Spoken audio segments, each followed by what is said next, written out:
목적은 우리로 하여금 예배하게 하시고 예배하는 우리의 그 경배를 주님이 받으시기 위해서 우리를 창조하신 줄로 믿습니다. 그래서 하나님이 사람을 찾고 계시는데, 지금도 하나님이 찾고 계시는데, 그 찾고 계시는 사람 중에 똑똑하고 잘나고 훌륭하고 배움이 많은 사람들을 찾고 계시는 것이 아니라 오늘 하나님의 찾고 계시는 관심사는 예배하는 자, 신령과 진정으로 예배하는 자를 이 시간에도 찾고 계신 줄로 믿습니다. 모든 것들을 다 뒤로 하고 정말 예배를 사모하며 주님 만나기를 기뻐하며 주님이 주시는 은혜를 간절히 소망하는 여러분들의 삶 위에, 여러분들의 일터 위에, 여러분들의 가정 위에, 여러분들이 기도하는 기도의 제목들 위에 하나님의 놀라우신 은혜와 축복의 역사가 나타나게 되시기를 주의 이름으로 축원합니다.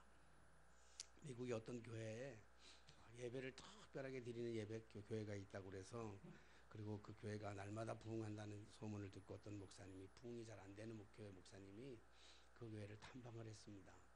탐방을 해가지고 예배가 특별한 예배를 드린다고 그러니까 예배를 참여해서 어떻게 예배를 드리는 게 특별한 예배일까, 어떻게 예배를 드리기에 이 교회는 그렇게 부흥할까, 그래서 예배를 참석했는데 별로 특별한 거 없는 것 같아요. 뭐 다른 교회들하고 다를 바가 없이 찬송하고 또 기도하고 또 말씀을 전하고 특송하고 성경 봉독하고 그리고 설교 전하는 설교 말씀도, 목사님 설교 말씀도 뭐 다른 교회 목사님들보다 특별하거나 범상하거나 대단하거나 뭐 능력이 있는 말씀이 아니라 그냥 평범하고 똑같은 거예요. 끝날 때도 이제 헌금하고 광고하고 축구하고 끝나는데 예배를 마칠 때까지 목사님이 너무 실망한 거예요.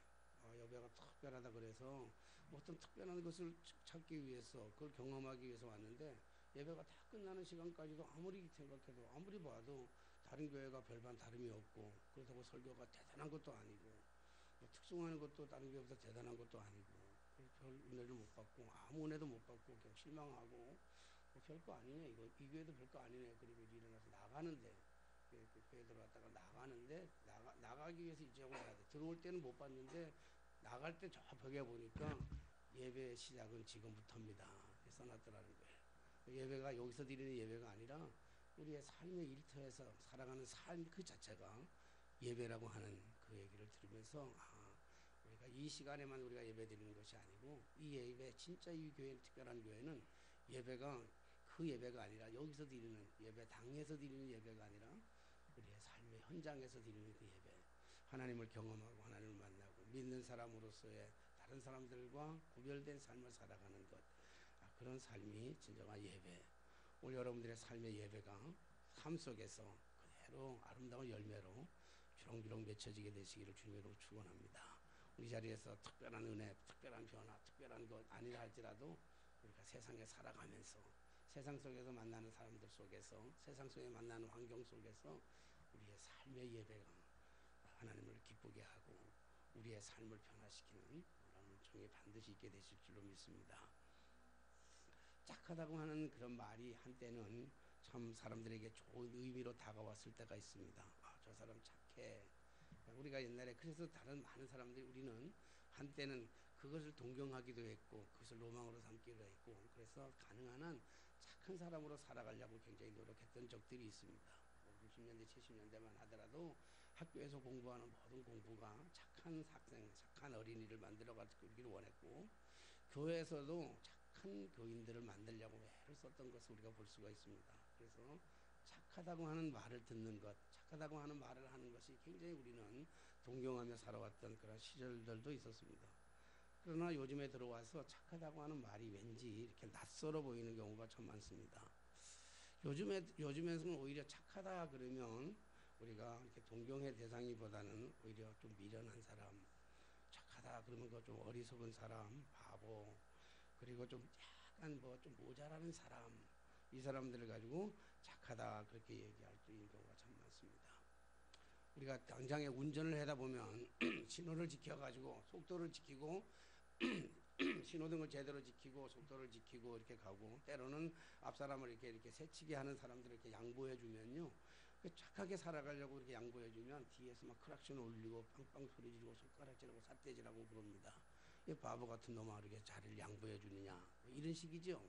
착하게 살아간다고 하는 것이 좀 어리석하게 보이고 좀 멍청하게 보이기도 하고, 그래서 요즘은 착한 사람보다는 좀 똑똑하고 잘난 사람들을 선호하는 경우가 참 많습니다.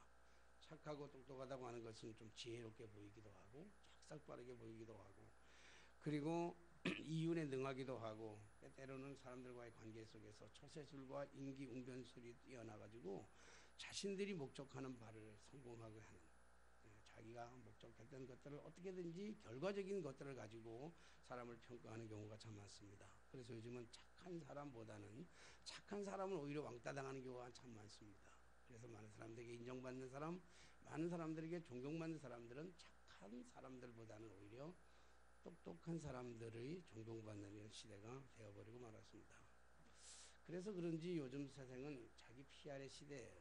자기를 포장해서 자기를 광고해야 되는 시기입니다. 어떻게든지 자기를 그래서 똑똑한 자신을 보여주기 위해서 또 잘난 자신을 보이기 위해서 자신들을 많이 포장하기도 합니다. 그래서 자신을 좀 더 포장하고 또 자신을 더 잘나게 보이기 위해서 요즘 젊은이들이 하는 것 중에 하나가 성형수술 아니겠습니까? 성형수술은 이제는 선택이 아니라 필수적인 거예요. 대세예요. 모든 사람들이 다 대세예요. 뭐 방학만 끝나고 나면 여학생들은 방학을 끝나고 나면 얼굴이 바뀌어진다 그러잖아요. 쌍꺼풀 수술을 하기도 하고 여러 가지의 모습으로 이렇게 성형수술을 하는 것 이것이 대세로 바뀌어지는 것은 다른 사람에게 비춰야지 나의 모습을 더 잘나게 더 아름답게 더 멋있게 더 똑똑하게 보이기 위한 하나의 방편이기 때문에 그렇습니다. 자신을 드러내는 것 중에 또 하나가 뭐냐면 아주 요즘 젊은이들은 자기의 집을 구하기도 전에 먼저 뭘 사냐면 차를 사는데 집보다 차를 먼저 사는 이유 그 차도 가능한 한 더 좋은 차를 사려고 합니다. 좋은 차 좋은 집 그래서 어떻게든지 남들에게 나를 더 과시하고 남들에게 더 보여지고 싶어하는 그래야 살아남는 세상이 되었기 때문에 그래야 남들한테 인정받는 세상이 되었기 때문에 내가 더 나를 더 포장하는 내가 나를 위해서 시간을 투자하고 나를 위해서 그 모든 것들을 투자해서 나를 어떻게든지 더 아름답게 더 멋있게 더 현명하게 더 똑똑하게 그렇게 해야 살아남는 세상이 되었죠. 좋은 차를 타고 다녀야 대접받는 세상이 되었습니다. 운전하는 사람이 어떤 사람이냐보다는 그 차를 어떤 사람이 그 사람이 어떤 차를 몰고 왔느냐에 따라서 전혀 평가가 다르게 되죠. 똑같은 사람도 어떤 차를 타고 가느냐에 따라서 전혀 다르게 평가를 받습니다. 뭐 가까운 예를 들어서 호텔이라든지 가까운 예를 들어서 어떤 좋은 음식점이라도 가면 그 사람이 어떤 사람이냐의 평가보다도 그 사람이 어떤 옷을 입었든 그 사람이 어떤 생각을 가지고 있든지 상관하지 아니하고 그 사람의 차가 어떤 차냐에 따라서 사람보다 차를 더 인정해주는 그런 세상이 되어버렸죠. 우리가 성공하려 그러면 그러니까 성공하려 그러면 좋은 차를 사는 게 필수입니다. 사랑하시는 여러분 기왕이면 우리 좋은 차 타시기 바랍니다. 성공하기 위해서 돈 있으면 기왕이면 좋은 차 타는 게 좋지 않겠어요? 좋은 차 타야죠. 똑같은 사람이라 할지라도 옛날에 한때는 말이죠. 그 전자 제품을 수리하는 수리공들이 참 많았어요. 요즘은 다 대기업들이 전자 제품을 만들어 가지고 AS를 워낙 잘하기 때문에 특별히 뭐 전자 제품 수리하는 사람이 딸이 없고 회사에 속한 사람들이 다니기 때문에 별 문제가 없습니다만은 옛날에는 저희들이 어릴 때 자랄 때는 전자 제품이 나오면 참 잘 망가졌어요. 또 국산사면 잘 망가졌고 그 잘 망가졌는데 AS가 그때는 잘 안 되게 되니까 그 전자제품을 기술자를 이렇게 쓰게 되었어요. 그러니까 똑같은 사람인데 가난하기도 하고 기술은 좋지만 가난하니까 늘 건차 다 망가진 봉고차에다가 제품을 싣고 다니면서 기계를 갖고 다니면서 집을 호호 방문하면서 그래서 이제 고쳐주면 고쳐줬더니 여전히 가난하게 사는 거예요. 장사가 잘 안 되고 손님이 없는 거예요. 그래서 어느 날 누가 옆에 지나가면서 그런 얘기를 하더래요. 조언을 한번 해주더래요. 차를 한번 바꿔보라고. 좋은 차로 한번 아주 멋진 차로 바꿔가지고 거기다가 광고판을 달고 다녀보라고 그러더래요. 아무것도 한 것도 없는데 전혀 아무것도 한 것도 없는데 실력을 뭐 배양한 것이나 뭐 노력한 것도 없는데 그냥 좋은 차를 사가지고 비싸게 빚내가지고 비싸게 차를 사가지고 거기다가 자기 광고판을 달고 다니는데 그리고 나니까 여기저기서 전화가 오더라는 거예요. 자기는 변한 거 없는데 나는 아무것도 변한 건 없는데 좋은 차를 타고 다니까 나를 포장하고 나를 과시하고 나를 드러내니까 나를 잘하니까 사람들이 많이 쓰더라. 이런 얘기를 한 적을 들어본 적이 있습니다. 우리가 살아가는 이 세상이 모습이 그런 세상이에요. 어떻게든지 자기를 드러내기를 소망하고 자기를 잘 포장을 해야만 살아남을 수 있는 그러한 세상이 되어버렸어요. 그러니까 자기를 가능한 한 잘 포장을 해야 돼요. 찌질하게 사는 것보다는 잘 포장하고 사는 게 훨씬 좋지 않겠습니까? 누군 사람들이 가지고 있는 로망이에요. 꿈꾸는 거예요. 나도 마찬가지죠. 뭐 나도 기왕이면 돈 있으면 나도 좋은 차 살 거야. 사람들이 꿈꾸는 모든 세상들 아니까 좋은 집에 살기를 원하고 좋은 차 살기를 원하고 좋은 음식 먹기를 원하고 다 그렇게 살아가는 사람들이 세상적인 사람들이 살아가고 있는 삶의 기준이지요. 그걸 뭐 나쁘다 이렇게 얘기하기는 좀 그래 거시기해요. 없는 사람이 좀 그런 거지 뭐 있어서 쓰면은 뭐 얼마나 좋은 거겠어요. 교회도 마찬가지 같아요. 교회도 흐름 속에도 요즘은 마찬가지죠. 그 교회의 규모에 따라서 사람들이 출석하는 것들이 달라요. 한때는 교회를 잘 지면 사람들이 그 갈진 교회를 향해서 수도 없이 몰려갔어요. 강남으로 몰려갔던 수없이 많은 강북에 살던 사람들이 강남으로 몰려갔던 이유 중에 하나는 물론 설교도 잘할 수 있고 여러 가지 제도나 시스템이 좋을 수 있어요. 그러나 강남에 가는 교회들이 다 큰 교회, 멋진 교회, 아름다운 교회, 화려한 교회, 제도적인 것들을 가지고 강남으로 가니까 그렇게 좋아졌죠. 그래서 교회를 멋있게 지기도 하고 때때로는 빚을 많이 들여가면서도 교회를 짓는 그런 현상들이 교회 안에서도 세상에서만 일어나는 것이 아니라 교회 안에서도 목사 세계 속에서도 그런 일들이 많았어요. 그래서 어떻게 하면 가능한 한 몫이 좋은 데를 찾으려고 애를 썼어요. 몫이 좋은 데를 찾고 그리고 좋은 시설, 좋은 시스템을 가지고 그리고 기왕이면 목사님도 더 잘생겼으면 좋잖아요. 못생긴 것보다는 훨씬 더 잘생겼으면 좋잖아요. 영상을 받아야 되기 때문에 때로는 메이크업을 해가지고 강단에 서서 설교하는 목사님들이 생겨나기 시작하는 이러한 기현상들이 많이 일어나게 됐어요. 근데 참 놀랍게도 그렇게 하니까 교회가 부흥이 되잖아요. 그렇게 하니까 교회가 성장이 되잖아요. 그렇게 하니까 사람들이 많이 모이게 되잖아요. 왜냐하면 그런 자기를 드러내는 이런 시대가 되어버렸기 때문에 그래요. 그런 면에서 보면 파고다 교회는 참 그것이 그래요. 예, 뭐 교회가 시스템이 좋은 것도 아니고 그렇다고 몫은 좀 괜찮은 것 같아요.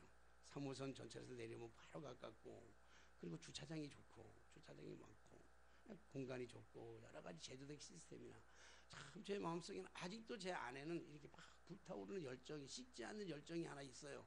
그건요 젊은이들을 보고 애들을 보면요 가슴속에 막 불타오르는 그런 게 있어요. 항상 기도할 때마다 내 가슴에 눈물을 흘리게 하는 것은 다른 게 아니고 우리 교회에 교회 학교가 없다는 것, 청년부가 없다는 것, 청년부가 있긴 있지만 청년부 그냥 여기 옆에서 같이 섞여서 예배드리는 게 그런 것들이 참 마음이 아파요. 가끔씩 청년부 집회 와달라고 얘기하면 그 청년부 집회를 생각하면 이상하게 아직도 내 안에는 가슴이 뛰어요. 아직도 열정이 있고 아직도 사랑이 있는 것 같아요. 어린 생명들, 어린 새싹들 바라보면요 왠지 가슴이 막 벌렁거려요. 어제 우리 혜인이 결혼식이 있어가지고 결혼식 갔는데 제가 나이가 좀 많이 들었다 하는 생각이 좀 들긴 하더라고요. 예, 결혼식에 하는 모습들이 나는 너무 어색해가지고 너무 막 이게 적응이 잘 안 되는 거예요. 적응이 안 되는 가운데서도 또 결혼하면서 축가를 부르는데 애들이 나와서 학생들이 나와서 막 율동을 하더라고요. 막 춤추고 율동하는데 잠옷 입고 나와가지고 율동하는데 좀 잘 맞지는 않지만 그러나 그 아이들 자체로만 봤을 때는 부럽더라고요. 학생들이 그렇게 많이 모여가지고 찬양하는 모습들을 바라보니까 참 부럽더라고요. 어쨌든 그런 저런 얘기를 본다고 한다면 우리 교회는 부흥할 수 있는 그 조건 여러 가지의 조건이 참 최악이에요. 게다가 목사가 잘생긴 것도 아니고 키가 큰 것도 아니고 핸섬한 것도 아니고 저는 참 그런 거라서 손해를 많이 봐요. 내 친구 목사하고 같이 다니면 우리 방 무슨 목사님하고 같이 다니면요 큰이는 사람들이 보면 그 자체의 점수가 80점이 가. 나는 뭐냐면 그 친구랑 같이 가면 나는 20점밖에 안 돼. 그 친구 80점으로 봐. 80점 위에 그 친구의 언변이 20점 더하니까 100점이 되는데 저는 20점에다가 시작하려니까 너무 어려운 거예요. 너무 힘들고 너무 어려워. 그래서 어떤 키 크게 하는 어떤 능력이 있다고 한다면 좀 키 좀 컸으면 좋겠고 나도 또 성형수술 해가지고 정말 뭐 이병헌처럼 잘생긴 얼굴이 됐다 하면 나도 성형수술하고 싶은 마음이 꿀떡까지 생기는 그런 마음이에요. 이게 우리가 살아가는 우리의 삶의 현실이에요. 이게 뭐 나쁘다 좋다 떠나서 모든 사람들이 꿈꾸고 있는 모든 사람들이 생각하고 있는 그러한 생각들이고 그런 발상들이고 그렇게 현실적인 그런 삶을 살아가고 있어요. 그래서 좋은 집, 좋은 차, 좋은 환경, 좋은 배경 이렇게 살아가면 그래서 그것 때문에 젊은이들이 목숨을 걸고 공부하는 이유도 그것 때문에 공부하고 어떤 면에서 신앙생활하는 것도 그것이 그렇게 해서 하나님을 믿음으로 말미암아 축복받는 삶을 살아간다고 생각하기 때문에 그렇게 열심히 신앙생활하고 있는지도 모르겠어요. 어떤 이것이 세상적인 세태라고 하는 거죠. 그런데 이런 세상적인 삶의 모습과는 달리 외외적인 사람이 하나 있었어요. 전혀 외외적인 삶을 살아가고 있는 사람이 있었는데 그게 누구냐면 바로 오늘 본문에 나타난 사도 바울이에요. 오늘 사도 바울이 이렇게 얘기하고 있습니다. 오늘 본문 2절의 말씀 보니까 너희가 만일 내가 전한 그 말을 굳게 지키고 헛되이 믿지 아니하면 그로 말미암아 구원을 받으리라 그랬어요. 오늘 이 말이 무슨 말이에요? 그 복음 바울이 얘기하는 이 복음 그 말한 자기가 선포했던 이 메시지 이것을 굳게 지키고 그랬어요. 굳게 지키라고 하는 말은 의미 속에 다른 말로 얘기한다면 별로 굳게 지키지 않은 사람들이 많았다는 거예요. 하나님의 말씀을 하나님의 복음을 굳게 지키지 아니하고 건성으로 생각하고 건성으로 살아갔던 사람들이 참 많다는 거예요. 신앙생활 하면서도 여전히 신앙생활을 한다고 하면서도 신앙과는 별거의 것들로 세상을 사랑하고 세상을 쫓아가고 세상을 의지하고 세상적인 방법으로 세상적인 생각으로 세상적인 계획을 세워서 세상을 쫓아 살아가는 사람들의 모습들이 의외로 교회 안에 많았기 때문에 고린도 교회 안에 참 많았기 때문에 믿는다고는 하는데 믿음의 굳건함이 아니라 바람만 조금 불어도 흔들리고 조금만 강풍이 불으면 넘어져가지고 쓰러져서 불평하고 원망하고 절망하고 좌절하고 그래서 어떨 때는 포기하기도 하고 세상적인 방법과 똑같은 방법으로 인간의 방법으로 술수를 하고 어제 식당에서 우리 혜일이 결혼식하고 식당에서 우리 김동명 권사님하고 식사를 하면서 어제 텔레비를 보면서 추정 60분을 보면서 참 마음이 아팠다 그러더라고요. 교수님으로서 그걸 보면서 교수의 입장에서 그걸 보니까 마음이 아프겠다 생각이 되는데 마침 제가 집에 와가지고 딱 들으니까 녹화 방송이 그게 나오더라고요. 그런 녹화 방송을 제가 보게 되었어요. 보게 되면서 참 가슴 아픈 건 우리 김동민 권사님도 그 얘기를 했어요. 참 가슴 아픈 거는 세상이 그렇게 참 너무 선생과 제자들의 사이에서 선생들이 너무 그런 것도 왠지지만 그 교장이라는 사람이 장로님이더라고요. 장로님. 교장이라는 사람이 장로님인데 장로님으로서 어떻게 그렇게 할 수 있을까라고 하는 참 그런 생각을 가지면서 어쩌면 이게 장로님이 그런 정도면 세상에 펴져 있는 모든 사람들의 생각의 기준이 그렇게 살아가고 있지는 않는가. 하나님의 말씀을 알면서도 하나님의 말씀을 지킨다고 하면서도 굳건하게 지키지 못하고 그냥 평범하게 똑같이 세상과 똑같은 세상 사람들하고 꿈꾸는 것 똑같고 세상 사람들이 바라는 것 똑같고 세상 사람들이 보는 것 똑같고 세상 사람들이 먹는 것 똑같이 먹고 살아가는 이러한 것들의 삶의 풍토 속에서 고린도 교회가 가지고 있는 이 그런 모습 보면서 사도 바울은 정말 목에 피를 토하는 심정으로 얘기하는 걸 뭐라고 얘기하냐면 굳게 내가 전한 이 복음을 굳게 지키고 헛되이 믿지 아니하면 헛되이 믿지 아니하면 이 말은 다른 말로 얘기한다면 헛되이 믿는 사람들이 너무 많다는 거예요. 믿느라고 얘기하면서 헛되게 믿어요. 하나님을 믿는다고 하면서 하나님을 믿는 것보다는 세상을 쫓아 세상의 것들을 믿는 것들이 너무나 많다는 거예요. 하나님이 제일 싫어했던 것 구약에서 하나님이 가장 싫어했던 게 뭐겠어요? 혼합주의 아니겠어요? 이방 신들과 하나님의 신들을 같이 하나님과 같이 섬기는 혼합주의에 대한 그 안타까움 하나님이 가장 안타까움은 그거였어요. 세상과 하나님을 같이 섬기는 것 물질과 하나님을 같이 섬기는 것 권력과 하나님을 같이 섬기는 것 명예와 하나님을 같이 섬기는 것 물질 돈과 하나님을 같이 섬기는 것 자식과 하나님을 같이 섬기는 것 부모와 하나님을 같이 섬기는 것 고참과 하나님 군대에서 고참이 마치 하나님이라고 하는데 고참과 하나님을 같이 섬기는 것 같은 지조도 없고 어떤 의지도 없고 열정도 없는 그래서 왔다 갔다 하는 그래서 사도 바울이 얘기하기를 뭐라고 얘기하냐면 굳게 지키고 헛되이 믿지 아니하면 그로 말미암아 구원을 얻으리라 그렇게 얘기했어요. 그렇게 얘기하면서 오늘 사도 바울이 자기를 드러내는 자기의 모습을 모든 사람들이 자기를 가능한 한 더 멋있게 포장하고 더 많은 것들을 자랑하고 싶어하는 사도 바울은 예외인 것처럼 여길 뭐냐면 나는 만삭되지 못한 자라 그래. 나는 만삭되지 못하게 태어난다. 이게 쉽게 말해서 칠삭둥이 같은 팔삭둥이 같은 그런 거 아니겠어요? 그건 그냥 나가 어머니 뱃속에서 태어날 때 칠삭둥이로 태어났다 이런 얘기가 아니고, 그 당시에 칠삭둥이라고 하는 것은 요즘은 뭐 인큐베터나 이런 게 여러 가지 있는 것 속에서 막 의지를 워낙 좋아가지고 7개월 만에 나와도 8개월 만에 나와도 상관은 없지만, 그래서 다 가고 다 하지만 옛날에는 그렇지 못하잖아요. 그래서 칠삭둥이 같은 경우는 의술이 나쁘기 때문에 나오면 결국 죽는 확률도 많을 뿐만 아니라 지체 장애를 갖는 경우가 참 많았다고요. 의술이 나쁘니까. 그러니까 쉽게 말해서 여기는 뭐냐면, 사도 바울은 얘기하는, 나는 만삭되지 못하게 태어난 자 같다 이렇게 얘기하는 것은 나는 좀 모자란 사람이라는 거예요. 난 부족한 사람이라는 거예요. 쉽게 말해서 요즘 말로 한다면 나는 장애를 가진 사람이 이렇게 얘기해요. 난 장애인이야 이렇게 얘기해요.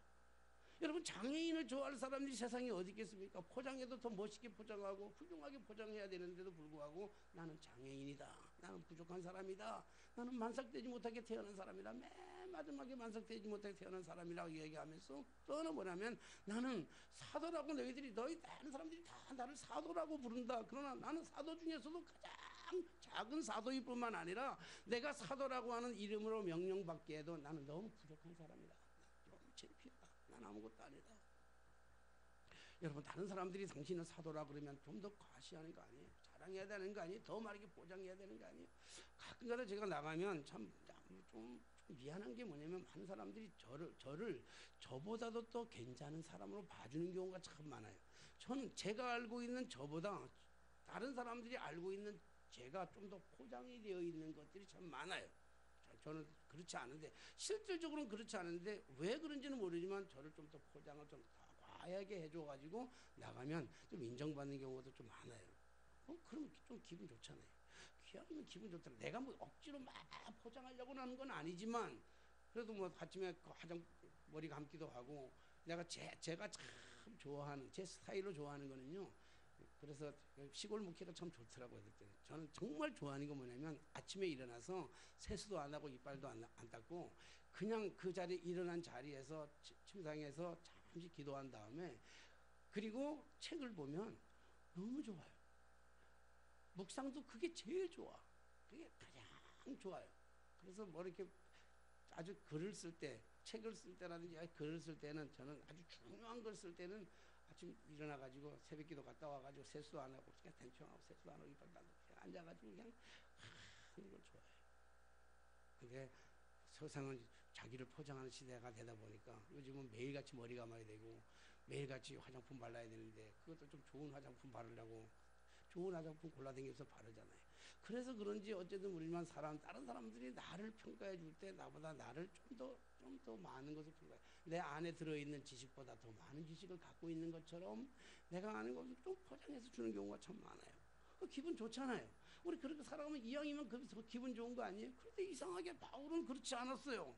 바울은 스스로 자기가 만삭되지 못한 자라고 얘기했고, 스스로 자기는 사도 중에서 가장 작은 사도라고 뿐만 아니라 나는 사도라고 칭함을 받기조차도 참 부끄러운 사람이다, 그렇게 자기 스스로 자기 자신을 비하하고 평가절하하고 있습니다. 물론 자기가 그렇게 고백하는 것 중에는 뭐 여러 가지 이유들 중에는 몇 가지가 있긴 있어요. 예를 들어서 오늘 성경의 말씀처럼 자기가 교회를 핍박했다든지, 뭐 여러 사람을, 교회를 참 많이 핍박했던 사람 중에 하나죠. 자기는 율법주의자로서 교회를 많이 핍박했어요. 뿐만 아니라 공회에도 많은 사람들, 예수 믿는 사람들을 잡아다가 공회에다 넘겨주는 일에 앞장섰던 사람이고, 스데반이 돌에 맞아 죽는 죽음의 현장 속에서 그것을 당연하다고 생각했고 그 일에 동조했으며 협조했고, 그리고 당연하게 생각했던 사람이 누구냐면 사도 바울입니다. 사실 사도 바울이 그렇게 고백한 것처럼 사도 바울의 잘못은 그거 외에는 별로 없어요. 그것도 과거에 아주 오래전에, 정말 예수를 잘 몰랐을 때 다메섹 도상에서 이전에 젊은 날에 혈기를 가지고 교회를 핍박했고, 자기가 교회를 핍박하는 게 자기가 옳다고 생각했기 때문에 그랬어요. 사람을 잡아서 공회에 넘겨주는 것도 자기가 옳다 생각했던 것이고, 그리고 스데반이 잡아 죽는 것도 당연한 일이라고 생각했기 때문에 그랬어요. 사도 바울의 잘못은 그 외에는 정말 별로 잘못을 찾아보기가 참 어렵습니다. 누구보다도 복음을 위해 살았던 사람입니다. 누구보다도 복음을 위해서 살았을 뿐만 아니라 복음 때문에, 복음을 지키기 위해서 그는 감옥에도 수차례 들어가야 했고, 그리고 복음을 지키기 위해서 그는 수없는 매질을 당하기도 했습니다. 때로는 돌에 맞아 거의 다 죽었다고 인정할 만큼, 그래서 시체라고 생각해서 이 바울을 성 밖으로 내버리는 그러한 경험을 당하기도 했던 사람이 사도 바울이었습니다. 모든 것, 자기가 가지고 있는 모든 시간, 모든 물질, 자기가 가지고 있는 모든 젊음 태우면서, 그 열정을 태우면서 모두가 다 복음을 위해서 헌신했던, 심지어 목숨까지도 초계를 같이 목숨까지도 아끼지 아니하고 정말 주를 위해서 살아갔던 사람, 그 사람이 누구냐면 사도 바울입니다. 그러니까 그에게는 자랑할 거리가 수도 없이 많습니다. 그가 자신을 포장하고 자신을 피하라는 그런 조건들이 수도 없이 많았던 사람입니다. 예를 들어서 사도 바울이 자랑했다고 한다면 자랑거리 중에 가장 큰 자랑거리는 그 누구도 들어가기 어려운 가말리아 문화생이었잖아요. 가말리아 학문. 가말리아 그러면 지금으로 얘기한다면 하버드 대학의 법대 정도 되는 거 아니겠습니까? 지금으로 얘기하면 하버드대 법대 정도 들어갔던 사람이 가말리아 문화에서 최고의 학문을 공부했던 사람입니다. 학문적으로 그렇게 뛰어났고 그런 것을 가지고 있을 뿐만 아니라 그는 로마의 시민권을 가지고 있었어요. 히브리인이면서도, 히브리인으로 태어났음에도 불구하고 그는 로마의 시민권을 가질 수 있었던 것은 그 부모님들을 잘 만났기 때문이에요. 부모님을 잘 만나니까, 시민권을 산다면 돈 주고 사는 거 아닙니까? 로마에 돈 주고 사는 것은 그게 작은 돈이겠습니까? 어마어마한 돈을 들여가지고 그 신분을 받고 세탁하는 거예요. 신분을 세탁할 만큼, 부모님들을 잘 만나서 신분을 세탁할 만큼 히브리인이면서도 로마의 시민권을 가지고 살아간다는 이 당시에 정말 어려운 신분 세탁하는 이런 일들의 가문적 배경을 가지고 있던 사람입니다. 그러니까 로마의 시민으로 살아도 얼마나 당당하게 살아가는지 몰라요. 로마의 시민으로만 살아가도 그는 출세의 길을, 탄탄대로의 길을 살아갈 수 있고, 또 수없이 많은 사람들에게 인정을 받을 수 있는 그러한 조건과 배경을 가지고 있던 사람입니다. 그뿐만이 아니잖아요. 영적으로 본다면 아무도 경험하지 못했던, 그 당시 누구도 경험하지 못했던 천상의 세계를, 이 땅의 것이 아닌 하늘의 세계를 그가 실질적으로 환상을 통해서 경험하는 천상의 세계를 경험했던 사람입니다. 어마어마한 능력을 가지고 있었던 사람 아닙니까? 뿐만 아니라 그가 하나님의 성령의 능력을 가지고 치유의 역사를 행하실 뻔한 신유의 은사가 있었잖아요. 그래서 만지는 사람마다 안진뱅이가 일어나고 눈먼 속에 눈을 뜨고 기적 같은 일들이, 치유의 역사들이 나타나는 그런 엄청난 일들을 행했던 사람입니다. 심지어 사도 바울이 쓰던 강단에서 설교하다가 땀 닦은 수건을 갖다 던질 때 그 수건을 받아든 사람마다도 병을 고침받는 치유하는 치유의 역사, 기적의 역사가 나타난 것 아니겠습니까? 우리 교회도 그런 역사가 종종 일어나면 벌떼같이 몰려들 텐데 말입니다. 예? 사도 바울의 능력이 그런 능력이었어요. 그 누구도 생각하지 못했던, 누구도 갖지 못했던 어마어마한 능력이 그에게 있었습니다. 뿐만 아니라 그런 능력, 천상의 세계를 보는 영적인 비밀과 그리고 치유의 능력, 병고침의 신유의 역사가 나타났을 뿐만 아니라 가말리아 문화에서 공부했고, 그리고 열심으로 본다면, 그가 열심내서 자기가 충성을 다해서 열심으로 본다고 한다면 우리가 알고 있는 구약의 엘리야의 특심이 어디 거기다가 비교할 수 있겠습니까? 열심으로 보면 따라갈 사람이 없어요. 사도 바울이 파손당하는 배를 여러 번 당하면서도 자기가 복음을 전하기 위해서 그 여러 가지 어려움, 감옥에 있으면서 고통 속에서, 아픔 속에서도, 그 많은 핍박과 여러움 속에서도, 열악한 조건 속에서도 그 파손하는 배를 타고도 복음을 전하러 떠나야 했던 사도 바울의 모습은 정말 많은 사람들에게 자랑할 만한 자랑거리죠. 자기를 피하란다면 정말로 좋은 피하래.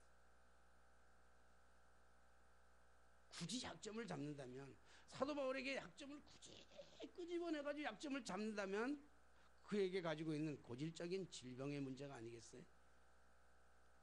선천적으로 태어난 타고난 그 질병, 가지고 있는 질병. 그래서 사도 바울은 스스로 이걸 가리켜서 뭐냐면 찌르는 가시라고 그랬어요. 자기의 몸을 찌르는 가시. 그런데 이거는 내 힘으로 할 수 있는 게 아니잖아요. 태어나면서 타고났던 선천적인 질병을 내가 어떻게, 내 힘으로 어떻게 할 수 있습니까? 사실 사도 바울은 이 문제 때문에 하나님 앞에 기도를 여러 차례 했어요.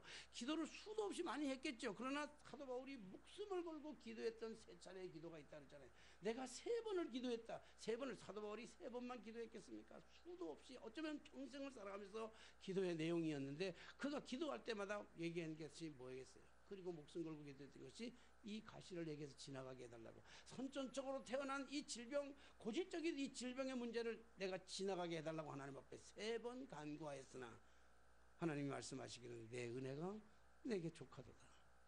하나님 정말 치사한 것 같아. 자, 하나님 해도 너무한 것 같아. 이렇게 헌신하고 이렇게 충성하고 이렇게 봉사했으면 좀 고쳐주면 얼마나 좋겠어요. 그런데 하나님께서는 내 은혜가 내게 좋겠다. 네 병 가지고 있는 거 네가 좋겠다. 웬만한 사람 같으면 실망하고, 웬만한 사람 포기하고, 웬만한 사람 하나님을 저주하고 떠나가는 게 당연한 일이었을 거예요. 이렇게 헌신했음에도 불구하고, 그럼에도 불구하고 사도 바울은 그걸 인정하잖아요. 내 은혜가 내게 족하도다. 할렐루야. 그런 거예요. 질병 속에서, 고통 속에서, 아픔 속에서 그가 감옥에서도 기뻐할 수 있었던 이유가 뭐냐고요. 이건 말고는 부족한 것이 없는 사람이었어요. 이거 외에는 부족한 것이 없는 모든 것을 다 가지고 있는 사람이었어요. 사도 바울 곁에는 수도 없이 많은 일꾼들이 붙었어요. 얼마나 많은 사람들이 있어요. 브리스길라와 아굴라 같은 사람은요, 그 어마어마한 부귀와 영화를 가지고 그 많은 재산을 가지고 바울을 따라다니면서 끝까지 그의 삶의 모든 것들을 책임져 줬잖아요. 삶의 모든 필요한 선교비뿐만 아니라 일상에 살아가는 모든 것들을 채워주는, 그래서 사도 바울은 경제적으로 하나도 부족함이 없는 그런 삶을 살아갈 수 있는 그러한 능력을 가졌던 사람임에도 불구하고 그것 하나도 자랑하지 아니하고, 내 주변에 있는 사람들은 하나도 자랑하지 아니하고 자기는 만삭되지 못하게 태어난 사람 같은, 참 바보 같은 사람, 좀 모자라는 사람 같은 이런 사람. 그리고 사도라고 칭함을 받지 못하는 사도 중에 가장 작은 사도라고 얘기하는, 그래서 자신을 비하하고, 그리고 자신을 자책하고 자신을 평가절하하는 이러한 일들을 허준치 않고 하면서도, 그러면서도 불구하고 그것을 오히려 자랑스럽게 여겼던 사도 바울은 왜 그랬을까요? 얼마든지 폼잡을 수 있었을 텐데, 얼마든지 과시할 수 있었을 텐데, 얼마든지 자랑할 수 있었을 텐데, 얼마든지 그 자기를 자랑하고 포장함으로 말미암아 더 많은 사람들을 자기에게로 돌아오게도 할 수 있었을 텐데도 불구하고 왜 사도 바울은 자신의 그 화려한 것들을 자랑하지 아니하고, 좋은 것들, 좋은 배경, 좋은 환경을 자랑하지 아니하고 왜 자기의 가장 약한 부분을 자랑하고 있었을까?